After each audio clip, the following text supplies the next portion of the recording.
17 Florida sheriff's deputies accused of stealing about $500,000 in Fort Lauderdale, Florida. AP. 17 Florida sheriff's deputies appeared in court Thursday on charges that they stole about $500,000 in pandemic relief funds. The Broward County deputies, who are charged separately, are accused of a range of crimes, according to court records.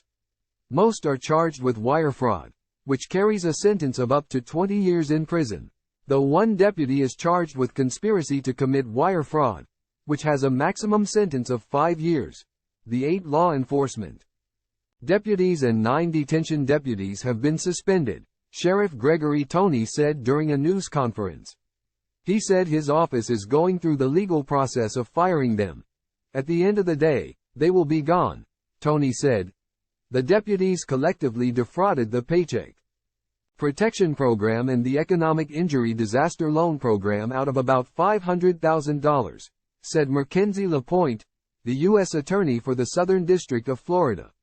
No matter the amount, we will not allow limited federal tax dollars, which were intended to provide a lifeline to small businesses as they struggled to stay afloat during the economically devastating pandemic lockdown, to be swindled by those who were employed in a position of trust and cast aside their duty to uphold and abide by the law, LaPointe said. Tony said his office began investigating the agency's 5,600 employees in late 2021 after learning that pandemic relief fraud was an emerging trend within public service agencies and receiving a tip that some of his employees might have participated in fraud.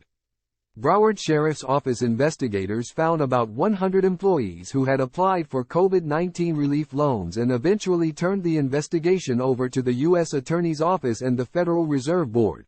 For 5 years, I've maintained an organization committed to transparency and accountability, Tony said.